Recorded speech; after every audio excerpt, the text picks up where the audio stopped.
This is CNN Breaking News. To our viewers, I want to give you the latest on this breaking news. Our own Gene Meserve broke this news just moments ago. Essentially, the father of the suspect of that attempted airline attack not only notified the State Department of his concerns that his son was radicalized, but also talked to somebody at the CIA, but that person did not relay or transmit a report to other intelligence officials. Clearly, there was some sort of disconnect in the communications, and so this very much a breach of what the president talked about, the systemic as well as human error involved in all of this. I want to bring in our best political team on television to talk about this. Senior political correspondent Candy Crowley, CNN contributor David Brody, White House correspondent for the Christian Broadcasting Network, Democratic strategist Mo Elleithee, and Karen Tumulty of our sister publication, Time Magazine. There's a lot that's going on here, obviously, that we've learned just within the last 30 minutes or so, Gene, breaking much of this information. I want to first go back to President Obama out of Hawaii earlier today, which seemed to hint and suggest that this was much larger than what we had initially suspected. Let's listen. The reviews I've ordered will surely tell us more. But what already is apparent is that there was a mix of human and systemic failures that contributed to this potential catastrophic breach of security. We need to learn from this episode and act quickly to fix the flaws in our system, because our security is at stake and lives are at stake.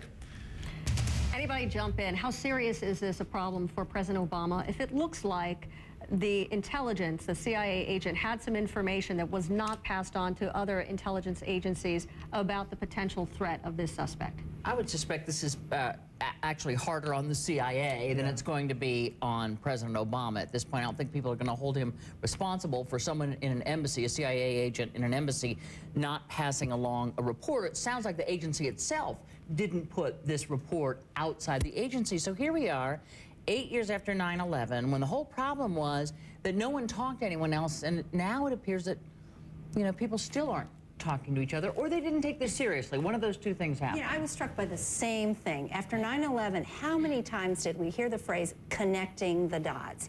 And 8 years later, we're still finding out that we don't know how to connect the dots. The whole point of establishing a Department of Homeland Security, in fact, was to create some place where all of this could come together. And, you know, I don't know if it's that the system hasn't been designed right or if the system is just not capable of this. Yeah, well, I agree. I think this is an opportunity for the president here. I mean, and a real good one. It's kind of in his wheelhouse, you know. It's bureaucratic in nature in the sense that he can get in there and say, look, we've got systems in place, we're going to work on this. And, I mean, this is what he does best typically. You know, he's kind of methodical in nature, if you will.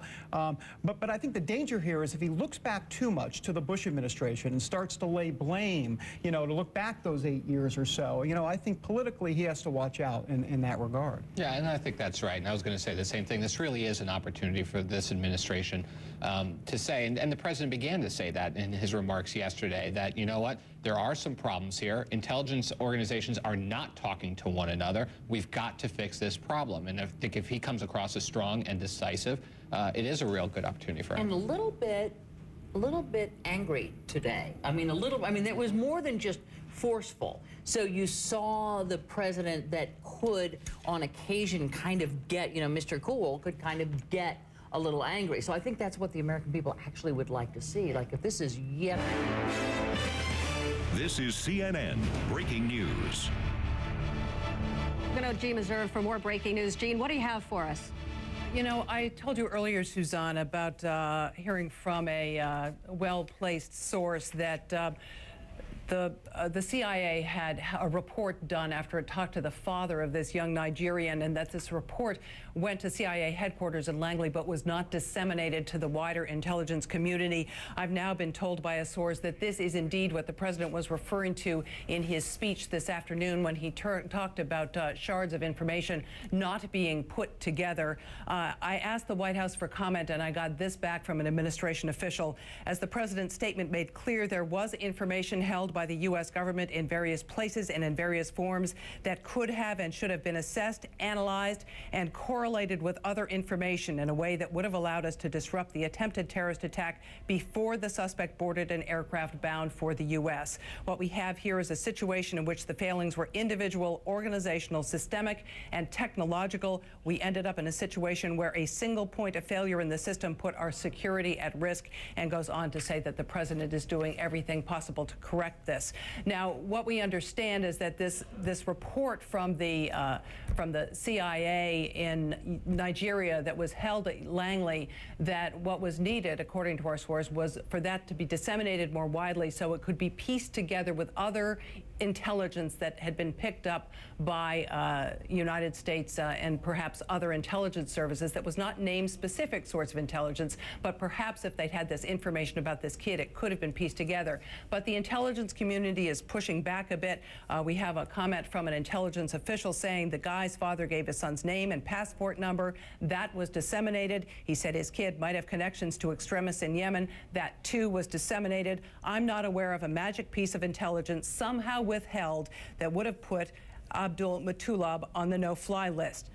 This intelligence official goes on to say, have any of the people who have supposedly seen this report, that meaning the report done by the CIA in Nigeria, pointed out the bit of information that would have gotten Abdul Muttalib on the selectee or no-fly list? Can they explain how that would have worked, even after the fact? So a little push back there from intelligence. This official saying that they did share the name and passport number, but my source telling me that there was more information that had been put together that was held by the CIA that was not disseminated, so the pieces could not be put together, and this attack could not be stopped. And the White House statement certainly isn't pushing back on the facts of that. And Gina, I just want to make sure I'm clear on this, that report was at the CIA headquarters in Langley, Virginia. Is that correct? That did make it there? That's my understanding, that it got to the CIA, but it was not, it sat there for 5 weeks and didn't come to light until after the events of Christmas Day.